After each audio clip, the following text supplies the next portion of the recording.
Welcome to the Black Mother Womb podcast. I'm your host, Jennifer Arnice, and we have a different kind of episode today because if you can tell from behind me, I'm packing this week. I was packing last week and I'll probably be packing next week because we are moving.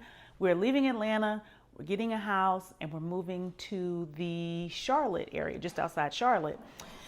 And I've been trying to figure out how to get a podcast episode in while I'm still packing and working my day job. So you probably hear my son in the garage. And I was like, I really want to do an episode today because tomorrow is Tuesday. I'm behind, but I don't have time to do it in the regular way. I don't have time to get dressed up.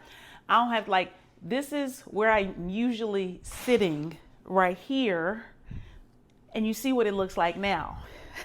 And I'm also recording on my phone because everything is packed up. But I did want to come in here, and if you're listening to the audio, go over to YouTube so you can see what's happening, so you can get the gist of everything. And there's Vincent hiding, which is not really working. But I wanted to do the episode, and I thought today would be a good chance to kind of piggyback off of what I was talking about last week, probably the last couple weeks, probably the last 2 or 3 weeks. And I think I want to call it like accepting where you are, being okay with where you are, and being okay with who you are, how you are. I'm still working out on the title and whatnot. So while I am moving around my house, I wanted to kind of let you know where my head is in my own life, because I think the things I'm going through, you all are going through. So let's see where this takes us. I don't know if this is how long this is going to be, if it's going to be longer than usual, less time than usual. Bear with me. And I think that's kind of even part of it for me is like when we're talking about showing up as we are, I have really worked really hard, and I apologize. I apologize for my camera moving so much, but this is where I am. This is what I have. And it's like, I have had so much anxiety about trying to figure out how I'm going to talk to y'all and stay on schedule while moving, working a day job, just all the things that are happening. And I was like, well, I'm just not going to record because I do like good lighting though. So let's get a little bit of lighting. I'm not going to record because I don't have this set up and I don't have that set up and all my clothes are packed and my hair's not done. And I was like, do they want the motherfucking message or they want me to look cute? That is the question. And I'm hoping you pick message. So I'm going to try and sit down for a little while. I have a work call in 20 minutes. So I got to fit y'all in between that.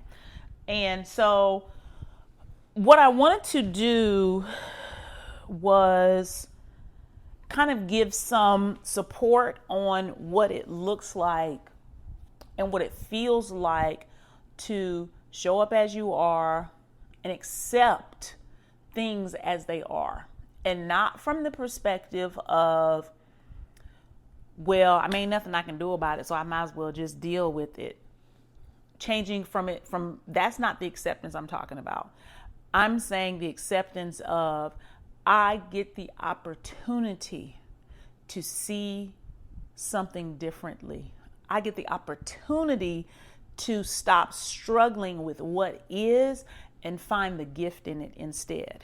And last week, I talked about perception. Like healing is a shift in your perception. And to kind of expound on that, healing is is really accepting what is. Healing isn't changing what is. It is accepting what is and then being able to see things differently, right? And so something I've been talking to my students about most recently is training your eyes, right? Because we were talking about our third eye chakra, and it's like seeing without eyes, right? And if you're listening to this, here's my disclaimer. If you're Christian and you don't believe in chakras, then just forget I said that word and like focus on how you can see things differently. Just think about how your perception can be differently and how you can train your perception. And this is a cognitive skill. This is not a spiritual skill. This is not a magical skill. This is not a religious skill. This is not a woo-woo skill. This is a psychological cognitive skill. Because right now, your brain is programmed to see certain things. It's not what your eyes see, it's what your mind sees, right? And healing is a cognitive exercise as well. You know, I think we look at it as this something spiritual or it's religious. It just, all of it just drops down on us and I was delivered, just taking this ticket away from me.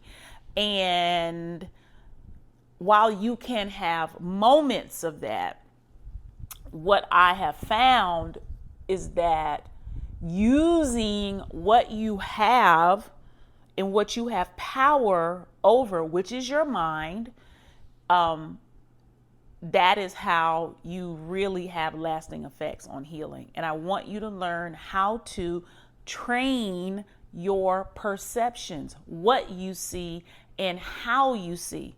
Because the way you feel about yourself, the way you feel about life, the way you feel about everything is just how you see it. It's not that it is a fact. It can be a fact that some things happened, right? But so much of what we are looking at and what we are believing is a perception.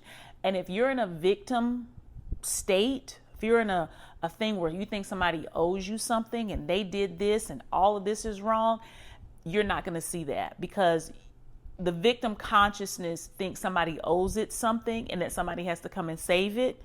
And it thinks that nothing can really be better because of how bad it has been. This will probably be kind of triggering for you, right? This is for people who know there's something they want different in life and they've tried everything else that they know. And it's like, oh, I'll try that versus trying to hold on to something to be right. If you're in this and you want to be right, that's the conflict I have with people who come in this community is they are really married to how they feel about it. And they need to be right because if they're not right, that would mean they would have to make changes. And they don't want to make those changes because their identity is wrapped around what they believe to be true, right? And their victim story that they're telling each other, right? So in order to heal consistently, you got to train your perception. And in order to train your perception, you have to do two things. You have to become disciplined. That is a tenet of reparenting. If you've listened to that episode, Loving Discipline, you have to be disciplined because there has to be a level of consistency. Doesn't mean you have to make huge jumps, but you have to, as much as possible, stay moving in the right direction, right? And you also have to take 100% responsibility for your life. 100.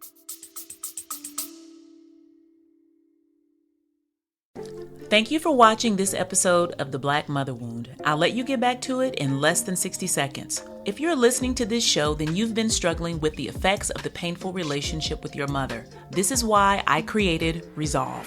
It is a 6-week group healing program for Black women who are finally ready to heal their mother wound, but need support, guidance, and a safe community to do it in. Whether you're struggling to accept your mother for who she is, trying to make peace with the past, or learning how to build a loving relationship with yourself, Resolve is the answer. Imagine making decisions that are best for you without feeling guilty. What if you could finally trust and believe in yourself and begin living your best life on your own terms? These are just a couple of the ways Resolve can change your life for the better. If you're ready to start thriving in your life now, click the link below and sign up to get notified when the class opens in August. We really are all in this together.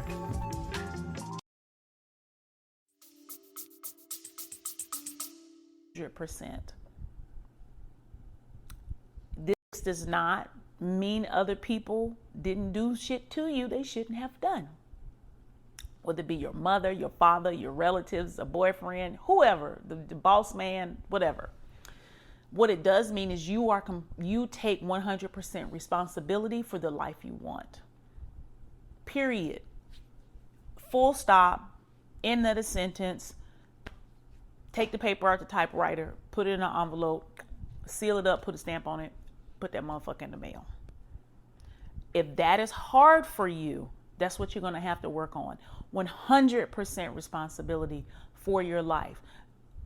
That's why I don't like when people make calls, their coaching calls with me, and they want to tell me about everything that everybody has done wrong. It's like they need to tell me everything that somebody has ever done to them. I get emails every day of people telling me what somebody did to them, and they did this and they did that to me, and I know a huge part of that is because you want a validation. You want somebody to say, yeah, I believe you and it was fucked up. I'm sorry it happened to you. But I always tell them, I believe you. It was fucked up. I'm sorry it happened to you. But they feel the need to just have to say it all. And then my thing is, now what? Now what? And they don't have anything to say because their perception is tied to somebody else's actions. And it's like, oh, I'm telling you why I'm powerless. I'm telling you why I can't have the things I want. I'm telling you why I can't make different decisions versus how do I make the changes I need to make in myself to have the things that I want. Two totally different mindsets. And I want you to get of the mindset that you are 100% responsibility for your life and for your future. I used to get so upset with my son's father, who was not, and still is not, a part of his life, when he wasn't doing his fair share, especially financially, right? And then I had to look after years of still getting upset and say, you only get mad at him when you don't have any money. When you have money, you're not even thinking about why didn't he do this? Why didn't he do that? It's like, so why don't you start getting more money? Why don't you stop saying, oh, if he did what he was supposed to do, I wouldn't be having financial issues. He's the reason I'm having financial issues because he's not playing, what he's supposed to do. He's not doing his part. So I got a reason to be mad. I was like, well, what if I didn't need the money? True, I already know he's not going to be the mental and emotional support that my son needs, but at least do something. But when I started to show up and became 100% responsible for my experience and the experience that I wanted my son to have, our whole fucking life changed. Does it absolve him of responsibility? Absolutely not. But worrying about him, talking about him, thinking about him really doesn't do anything, right? And actually, I see him as a catalyst. He was such a catalyst for my fucking growth. and how appreciative I am of that opportunity. Now, my son is 16. When my son was 5 or 6, could I do that? No, I was pissed. But around that time, I had to make a shift because I didn't like being miserable. I wanted to be happy. And I had to take the power back instead of it being in somebody else's hands. Right? So that's what I want you to do. And that's what I mean by changing your perception, taking 100% responsibility, and becoming disciplined about how you change, how you see what is. This is about the things that are. How do you come to accept and appreciate where you are with your mother, with your job, with your money, with your mate, with your life, with your weight, with your dating life? How do you come to do that, right? And it starts with appreciation. And I can always tell when I'm talking to a client or a student, it's like screams at me, oh, they don't have any sense of appreciation. None. And I'm looking at all they have because they're talking and I'm hearing and I get to know them. I'm like, oh, they have no clue of how much they do have. All they know is what they don't have. All they know is what they didn't have in the past. They don't even know the thing they didn't have, they have now. That's all they know. And it seems so simple when I say appreciation. And I think when people hear me say it, they say, oh, I'm appreciative. I am thankful. I really am. But it's not a touching, like, oh, I'm so appreciative. Like, I'm thankful. It's like an afterthought. That's not fucking thankful. That's not what I'm talking about. And it pisses me off when people do that because it is disrespectful not to honor how far you have come. It is disrespectful to everything, to yourself, to life, to every part of your life, to all the people who have contributed to wherever you are, when you can't really be like, ooh, that's good. I'm so thankful. Like, you just to sit in it, it should overwhelm you. Appreciation should overwhelm you because that's how much you have to be thankful for. And if you cannot be easily overwhelmed by all that you have, then you're not really appreciating. You know what I'm saying? It's like when somebody said, well, I love him or I love you. And you're like, do you? Because how you acting and treat me, it don't feel like love. So does your life look like appreciation? Because there's a difference, right? So there are 2 exercises that I give my students and my clients when they have this issue. So I'm going to give them to you, and that probably is going to be what we have today, right? The first thing you're going to do is you are going to start a practice of appreciation. I'm going to give you 2. I'm going to give it, well, just listen. I don't know if it's 2 things or it's 3. But anywho, first thing is when you get up in the morning, before you get out of bed, you're going to think of 10 things that you appreciate about your life, right? And they can't have anything to do with what you did for somebody else or how you show up. I'm so glad that I'm able to be of service to others. That's some bullshit. I don't like those kind of appreciations personally. So I'm just going to tell you that don't fly for this exercise. They don't have to be big appreciations, right? Sometimes I have, people do it like give me some examples of things you appreciate. And it's like, I appreciate that my work is very special. I appreciate my family. I appreciate my health. And you can tell they're really surface things, right? They're cool. They're true. Because like, oh, these are things I should appreciate. And you probably do, but they don't really touch you, right? So then I tell them the things that I appreciate that make me emotional even to think about them every time. It never gets old, right? So I'm going to give you a few of mine so you understand where I'm coming from. I am so deeply appreciative of how my heart pumps blood through my body 24 hours a day, 7 days a week with no fucking help from me. It never forgets. It never forgets. Like, I get emotional talking about it because it's like, wow. When you think about when you feel forgotten, right? You think nobody cares about you. But when I think about how my heart beats and how it's like keeping me alive, that is to me so fucking loving, right? It's like I matter enough to my heart to beat.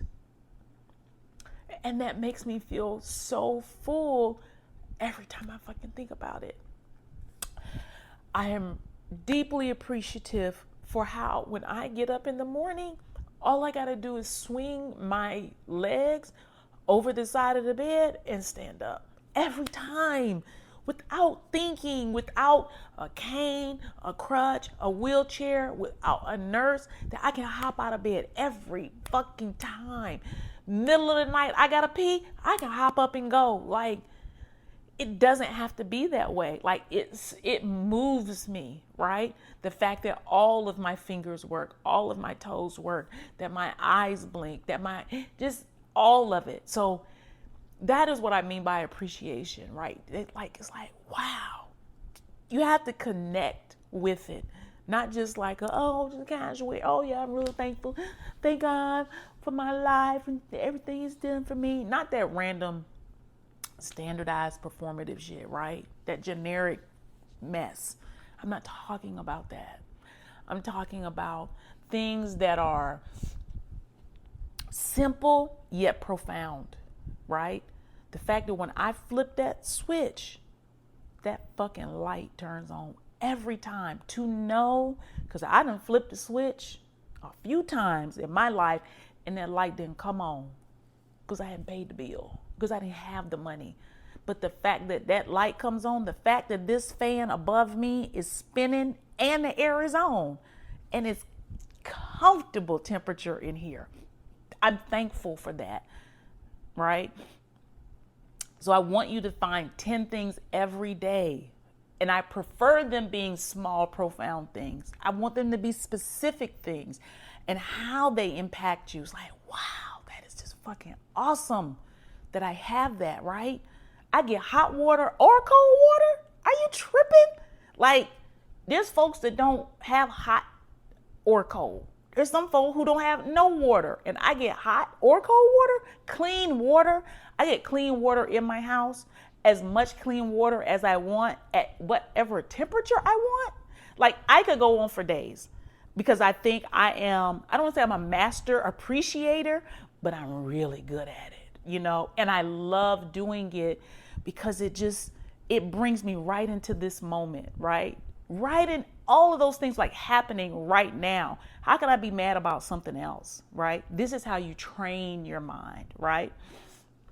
The second thing is, when you get home in the evening, I want you to take out a notebook and write down 10 good things that happened during the day. Again, they don't need to be, well, I came home alive. No, like, think about your day. Mine through the day. Remember, you have to mine for good feelings.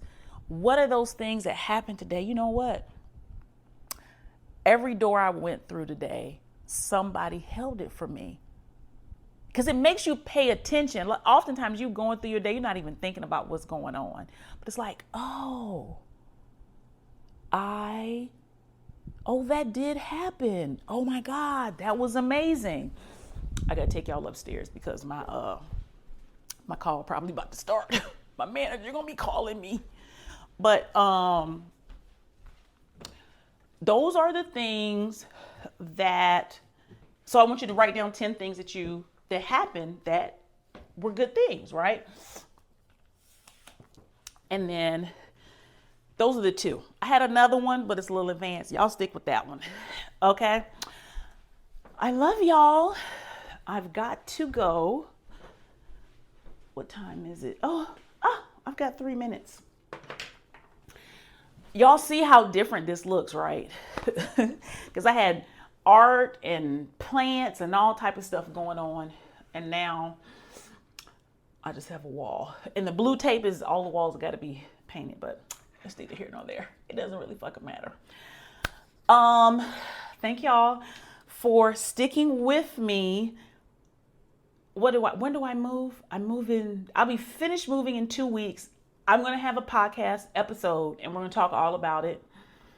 Talk about the amazing, amazing things happening in my life right now, because we're all in this together. And I think it's really important that I always share my journey with y'all, whatever it is. So, I'm out of breath coming up them steps. But it is I was about to say, God willing, I'll be back next week. But I'm going to do my best to record. Make sure y'all get an episode for the next couple of weeks, but it is going to be a little chaotic. It will probably look sort of like this. Next week's episode, I might be in my car because we might be, driving towards Charlotte, whatever it is. But I want to show up for y'all. And when I don't talk to y'all, I miss it. I feel bad. And I really appreciate y'all, accepting me as I am, where I am, how I am. And I will see y'all next week. Bye.